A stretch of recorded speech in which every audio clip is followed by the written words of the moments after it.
India में जो labour laws थे जैसे कि minimum wage act 1948, payment of wage act 1936, payment of bonus act 1965, इसके अलावा employees compensation act 1923, employees state insurance act 1948, ऐसे ही 29 लेबर लॉज हैं जो कि या तो प्री इंडिपेंडेंस या फिर post independence, early post independence era के टाइम पे ये लॉज जो है बनाए गए थे और इम्प्लीमेंट किए गए थे, जो कि नामली 1930 से 1950 के बीच की बात है। उसके बाद से बहुत सारा कुछ डेवलपमेंट हुआ, इकोनॉमी चेंज हुई है, तो जिसकी वजह से गवर्नमेंट ऑफ इंडिया ने इन 29 जो लेबर लॉज हैं इनको जो है अमेलगमेट करके और इनको रिप्लेस किया है 4 लेबर कोड से। The code on wages 2019, the industrial relation code 2020 and code on social security 2020 and the occupational safety health and working condition code 2020। In 4 code से ये 29 लेबर लॉज जो थे उनको अमेलगमेट करके इनको रिप्लेस किया है। और इस कोड से जो वर्कर्स हैं, जो इंटरप्राइज हैं, ये तो एम्पावर होंगे ही, साथ ही साथ एक ऐसा वर्कफोर्स बिल्ड होगा जो कि प्रोटेक्टेड फील करेगा, प्रोडक्टिव रहेगा और अलाइंड रहेगा toward the evolving world of work, जिससे कि सेल्फ रिलायंट नेशन जो है वो क्रिएट होने में हेल्पफुल होगा। तो गवर्नमेंट ऑफ इंडिया ने इस largest reform of labour laws को इम्प्लीमेंट कर दिया है और यहाँ पर 29 नेशनल लेबर लॉज को जो है 4 कोड में कंसोलिडेट किया हुआ है।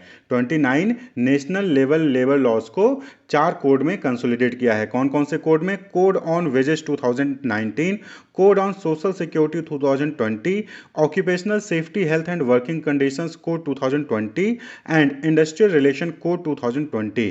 क्लियर? तो इन 4 कोड में 29 नेशनल लेवल के जो लेबर लॉज थे उनको कंसोलिडेट किया है और इन 29 जो लेबर लॉज हैं इनको रिप्लेस कर दिया है इन 4 कोड से। और ये सभी के सभी जो हैं 21 नवंबर 2025 से एप्लीकेबल हो गए, इफेक्टिव हो गए हैं। ये 2019 और 2020 में ही ये बिल जो है पास हो गए थे, प्रेसिडेंट का कंसेंट इनको मिल गया था और ये गेस्टेड नोटिफिकेशन में जारी भी कर दिए गए थे, लेकिन गवर्नमेंट ऑफ इंडिया ने इनको अब 21 नवंबर 2025 को इसको एप्लीकेबल किया है, इफेक्टिव किया है। क्लियर? तो यहां पर हम कुछ अगर हाइलाइट्स बात करें, कुछ इंपॉर्टेंट रिफॉर्म्स की बात करें जो कि इन 4 कोड्स में है, तो जैसे mandatory appointment letter to all worker. अभी तक क्या होता था कि जो प्राइवेट ऑर्गेनाइजेशंस होते थे वहां पर सभी लोगों को अपॉइंटमेंट लेटर नहीं मिलता है। क्लियर? जब वो कोई भी नया एम्प्लॉय ज्वाइन करता है तो उसको अपॉइंटमेंट लेटर मिलता है जहां पर टर्म्स एंड कंडीशन और उसने ज्वाइन किया है वो सारा कुछ डिटेल होता है, तो वो लेटर जो है वो नहीं मिलता था, ऑर्गेनाइजेशन द्वारा एम्प्लॉय को नहीं दिया जाता था बहुत सारे ऑर्गेनाइजेशन में, प्राइवेट ऑर्गेनाइजेशन में।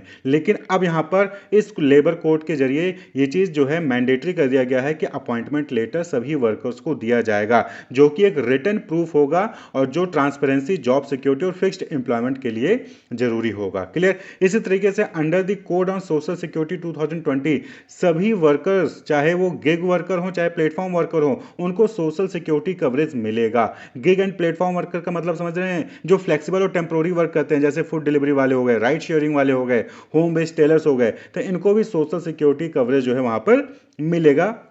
कोड ऑन सोशल सिक्योरिटी 2020 के according all workers will get PF, state insurance corporation के जरिए insurance and other social security benefit. Under the code of on wages 2019 all workers to receive a statutory right minimum wage payment. यानी कि code on veg 2019 के तहत कम से कम जो central government जो भी मिनिमम वेज को जो है फिक्स करेगी उतना तो सभी वर्कर्स को मिलेगा under the code on wages 2019 के तहत। Minimum wages and timely payment will ensure financial security. Mandatory for employees to provide timely wages, ये भी मैंडेटरी कर दिया गया है कि टाइम, एक फिक्स टाइम कर लिया जाएगा और उसी टाइम पे जो है हर महीने वेजेस या फिर हर मंथली, हर वीकली जो है वेजेस वहां पर एम्प्लॉयज को, वर्कर्स को मिलेगा। लेट होता, कई बार क्या होता था कि इस महीने आपको जो है 1 तारीख को मिलेगी, अगले महीने 10 तारीख को, 20 तारीख को मिल रहा है, तो ऐसा नहीं चलेगा। अब आपको टाइमली वेजेस जो है वहां पर ऑर्गेनाइजेशन को, एम्प्लॉयर को प्रोवाइड करना होगा। इट इंश्योर फाइनेंशियल स्टेबिलिटी,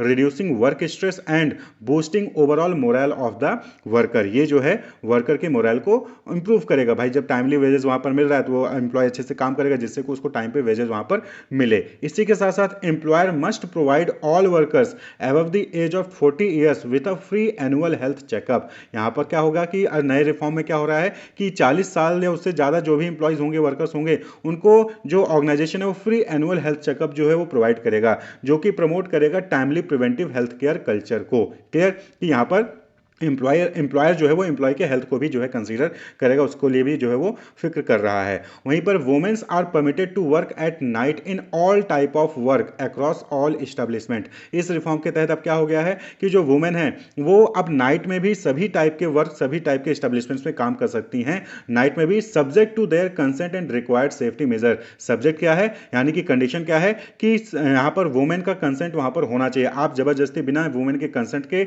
उसको नाइट ड्यूटी नहीं करवा सकते हो। जब तक वो कंसेंट नहीं देती है कि हाँ वो नाइट ड्यूटी के लिए तैयार है, तब तक ऑर्गेनाइजेशन उससे नाइट ड्यूटी नहीं कराएगी। और सेफ्टी मेजर्स भी वहां पर रखेंगी, जैसे कि गार्ड्स वगैरह हो गए या पिक एंड ड्रॉप की फैसिलिटी होगी, वो सारी सेफ्टी मेजर्स भी वहां पर जो है वो ध्यान में रखना होगा एम्प्लॉय को। Women will get equal opportunity to earn higher income. इससे क्या होगा कि हायर इनकम अर्न करने के लिए वुमेन को अपॉर्चुनिटी मिलेगी। अभी तक क्या था कि नॉर्मली बहुत सारे ऐसे इस्टेब्लिशमेंट्स होते हैं, ऑर्गेनाइजेशन होते हैं जहां पर वुमेन को रात में ड्यूटी नहीं करने दिया जाता था, इससे इनकम उनकी कहीं ना कहीं कम होती थी as per compare to main. लेकिन जब अब वुमेन भी जो है रात में ड्यूटी कर सकती हैं तो इससे उनकी इनकम जो है वो ग्रो करेगी। क्लियर, वो खासकर हाई पेइंग जॉब रोल्स में जो है उनकी इनकम ग्रो करेगी। ईएसआईसी यानी कि स्टेट इंश्योरेंस में कवरेज उनको मिलेगा, और जो बेनिफिट है वो पैन इंडिया जो है एक्सटेंड कर दिया गया है, यानी कि सभी ऑर्गेनाइजेशन सभी वर्कर्स को जो है इसमें इंक्लूड किया जाएगा।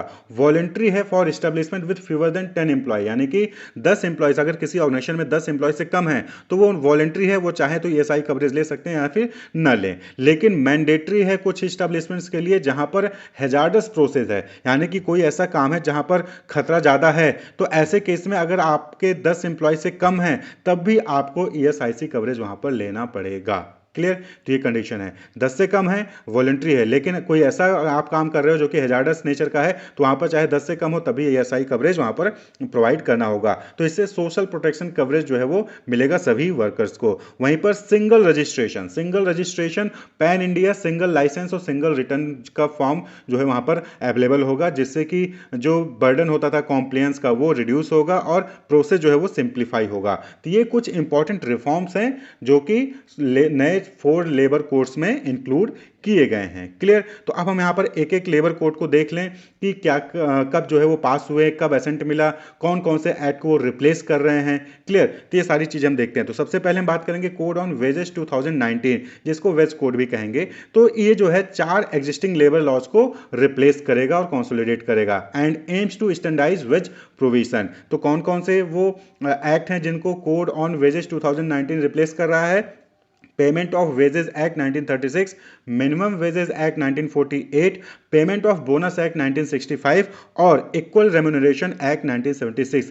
इन 4 वेजेस एक्ट को जो है कंसोलिडेट करके कोड ऑन वेजेस 2019 जो है ये लेबर कोड लाया गया है। और ये जो वेज कोड है ये पब्लिश हुआ था ऑफिशियल गजट ऑफ इंडिया में 8 अगस्त 2019 को, और इसी दिन 8 अगस्त 2019 को ही प्रेसिडेंट ऑफ इंडिया ने इसको एसेंट दिया था, साइन किया था, और उसी के दिन जो है ये पब्लिश भी कर दिया गया था। क्लियर, तो ये जो कोड ऑन वेजेस 2019 है it empowers the government to set minimum wages and establish advisory board for wage related recommendation. तो यहां पर क्या है कि इस जो कोड ऑन वेजेस 2019 है इसके जरिए गवर्नमेंट जो है वो मिनिमम वेजेस को सेट कर सकती है, यानी कि किसी भी ऑर्गेनाइजेशन में कम से कम कितनी सैलरी होनी चाहिए वो जो है गवर्नमेंट सेट कर सकती है, और हर ऑर्गेनाइजेशन को कम से कम उतनी सैलरी तो देनी ही पड़ेगी वर्कर्स को। क्लियर, और जो है यहाँ पर एडवाइजरी बोर्ड भी जो है वो गवर्नमेंट सेट कर सकती है जो कि डिसाइड करेगी कि कितना वेज मिनिमम वेज होना चाहिए। इसके साथ कोड ऑन वेजेस में यह भी कहा गया है कि इक्वल रेम्यूनरेशन जो है वहां पर इंडिविजुअल्स को मिलना चाहिए, चाहे अगर वो सेम टाइप का वर्क परफॉर्म कर रहे हैं, चाहे कोई भी जेंडर से हो, किसी भी जेंडर से हो, अगर वो सेम नेचर का वर्क परफॉर्म करें तो उनको इक्वल रेम्यूनरेशन मिलना चाहिए।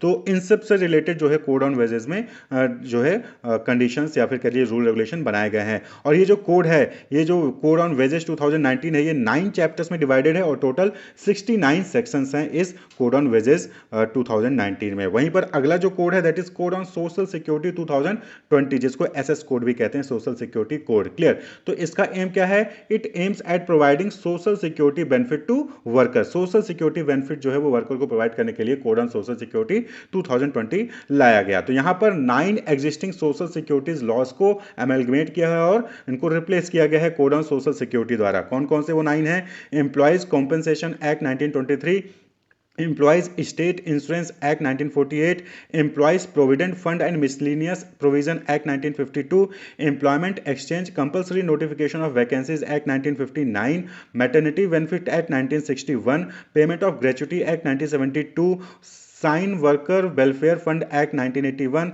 Building and Other Construction Workers Welfare Cess Act 1996 and Unorganized Workers Social Security Act 2008. ये 9 एक्ट हैं, लेबर लॉज हैं सोशल सिक्योरिटी से रिलेटेड, जिनको अमेलगमेट करके रिप्लेस किया गया है कोड ऑन सोशल सिक्योरिटी 2020 से।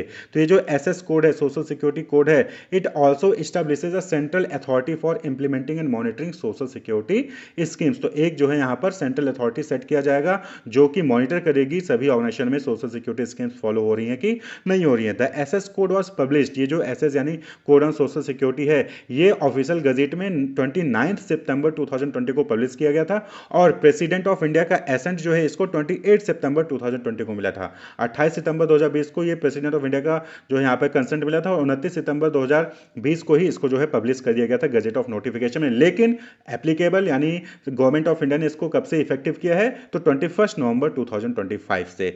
और इस कोड में, ये जो कोड ऑन सोशल सिक्योरिटी 2020 है, इसमें 14 चैप्टर्स हैं जहां पर 164 सेक्शंस हैं। 164 सेक्शंस को 14 चैप्टर्स में डिवाइड किया गया है। क्लियर। वहीं पर हम नेक्स्ट कोड की बात करें तो that is occupational safety health and working condition code 2020, जिसको हम शॉर्ट में ओएसएच कोड भी कहेंगे। क्लियर। तो it focuses on ensuring A safety and healthy working environment for employees. तो इसका मेन मोटिव क्या है कि जो एम्प्लॉयज हैं उनको सेफ और हेल्दी वर्क एनवायरनमेंट जो है वो मिले। तो ओएसएच कोड जो है ये 13 एग्जिस्टिंग लेबर लॉज को कंसोलिडेट करके रिप्लेस करता है। कितने? 13 एग्जिस्टिंग लॉज को। क्लियर। वो कौन कौन से हैं? Factories act 1948, plantation labour act 1951, mines act 1952, working journalist and other newspaper employee condition of service and miscellaneous provision act 1955, working journalist fixation of rate of wages act 1958, motor transport worker act 1961, beedi and cigar worker condition of employment act 1966, contract labour regulation and abolition act 1970, sales promotion employees condition of service act 1976, inter state migrant workman regulation of employment and condition of service act 1979, cine worker and cinema theatre workers regulation of employment act 1981, dock worker safety health and welfare act 1986, building and other construction worker regulation of employment and condition of service act 1966। तो ये 13 acts हैं जो existing labour laws थे, इनको consolidate करके replace किया गया है occupational safety health and working condition code 2020 से। क्लियर। तो it also emphasise the duty of employer in relation to term and condition of employment like leaves, daily and weekly working hour and safe working environment.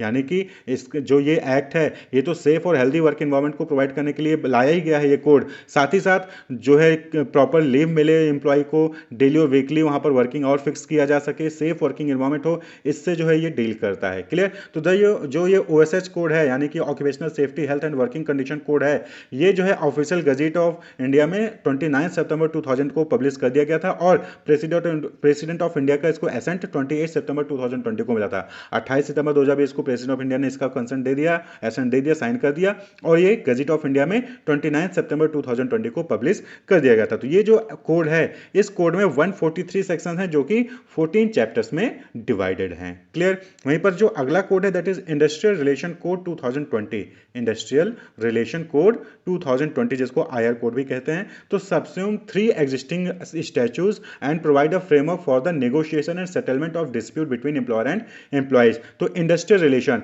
तो employer और employ के बीच में जो भी disputes हो रहा है या फिर जो भी निगोशिएशन है उसको लेकर जो है रूल रेगुलेशंस यहाँ पर इंडस्ट्रियल रिलेशन कोड 2020 में बनाए गए हैं। तो ऑलरेडी 3 जो है लॉज थे, 3 जो है इंडस्ट्रियल डिस्प्यूट से रिलेटेड लॉज थे, उनको सबसम किया गया है यानी कि उनको जो है कंसोलिडेट करके इंडस्ट्रियल रिलेशन कोड 2020 से रिप्लेस किया गया है। वो 3 कौन से लॉज हैं? Industrial dispute act 1947, industrial employment standing order act 1946 और ट्रेड यूनियन एक्ट 1926। इन 3 को जो है सबसम किया गया है और इंडस्ट्रियल रिलेशन कोड 2020 से रिप्लेस किया गया है। तो जो ये आईआर कोड है ये भी जो है 28 सितंबर 2020 को प्रेसिडेंट ऑफ इंडिया का इनको कंसेंट मिल गया था, एसेंट मिल गया था और 29 सितंबर 2020 को इसको गवर्नमेंट ऑफ इंडिया ने गजेट ऑफ इंडिया में पब्लिश कर दिया था। क्लियर। और इफेक्टिव कब से हुआ है? 21 नवंबर 2025 से। तो यहाँ पर कुछ इंपॉर्टेंट प्रोविजंस थे, जैसे कि formation and recognition of trade union,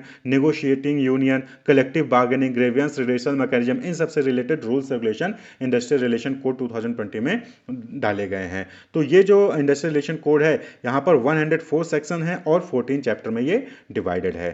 तो ये चार इंपॉर्टेंट कोड हैं, लेबर लॉज कह लीजिए, लेबर कोड कहिए। ये चार इंपॉर्टेंट लेबर कोड हैं जो कि 29 ऑलरेडी जो पहले से लेबर लॉज थे उनको कंसोलिडेट करके इन चार कोड से रिप्लेस कर दिया गया है उन 29 नेशनल लेबर लॉज को। क्लियर। कौन कौन से हैं? Code on wages 2019, code on social security 2020, occupational safety health and working condition code 2020 और इंडस्ट्रियल रिलेशन कोड 2020।